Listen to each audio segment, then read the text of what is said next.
উনাদের দুজনের ঝগড়ায় আমি কার সাপোর্টে, এটাই আপনারা অনেকে আমাকে মেসেজে জিজ্ঞেস করছেন। কিন্তু আমি স্কিন কেয়ারের সাপোর্টে, আমি এইসব ঝগড়াঝাটির কারোর সাপোর্টে না, আমি যে স্কিন কেয়ারের সাপোর্টে। আমাকে অনেকে মেসেজ দিয়েছে, আপু আপনি কার সাপোর্টে নেন, একটা ভিডিও বানান। যেটার আমি একদমই সাপোর্টে না সেটা অবশ্যই বলতে পারবো। সেগুলো হচ্ছে এই পাকিস্তানি ক্রিমগুলো, যেগুলো ইউজ করে আমাদের স্কিনের ব্যারিয়ারটা পুরো ধ্বংস হয়ে গেছে আর এরকম অবস্থা হয়ে গেছে।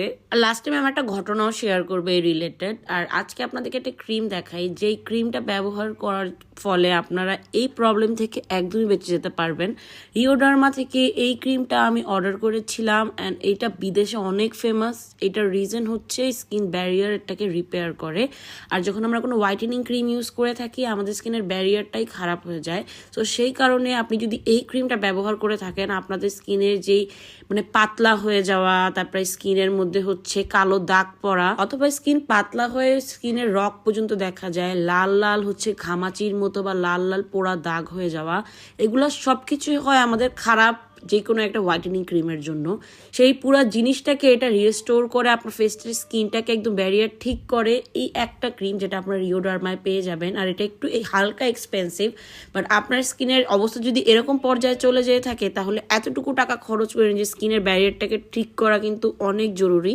আর আমার স্টোরিটা একটু শুনে নিবা। আপনারা তো এতক্ষণ এই ক্রিমের উপকারিতা জানলেন, সো আমি আমার লাইফের একটা স্টোরি বলি।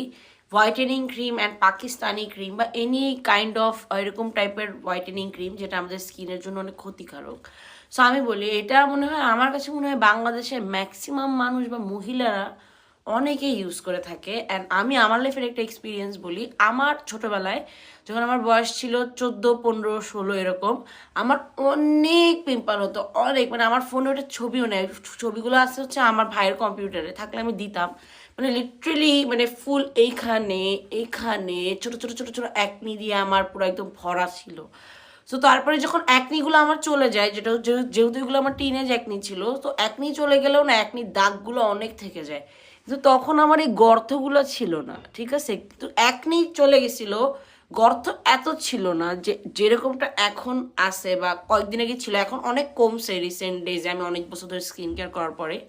বাট যখন ওই দাগগুলো ছিল, ব্ল্যাক স্পটগুলো, তখন আমাকে একজন সাজেশন দেয় যে তুমি পাকিস্তানি হোয়াইটেনিং ক্রিমগুলো তোমার হচ্ছে ফুল ফেসে দেওয়ার কোনো দরকার নেই। তো আমি তো হোয়াইট হতে চাই না, বিকজ আমি আমার স্কিন টোন নিয়ে কমফোর্টেবল আছি। ব্রাইট হতে চাই, বাট আমি হোয়াইট হতে চাই না, আমি ব্রাইট হতে চাই আর কি, এটাই। কিন্তু ওইটা আমার হোয়াইটেনিংয়ের জন্য দরকার নেই, বিকজ আমি হোয়াইট হতে চাই না। তো আমি যেটা করছিলাম, ওই হোয়াইটেনিং ক্রিমগুলা যে কোনো any kind of Pakistani whitening cream, যেটা এখন মার্কেটে অনেক বেচে, সেটা হচ্ছে Chandni, Dew, any kind of Pakistani whitening cream.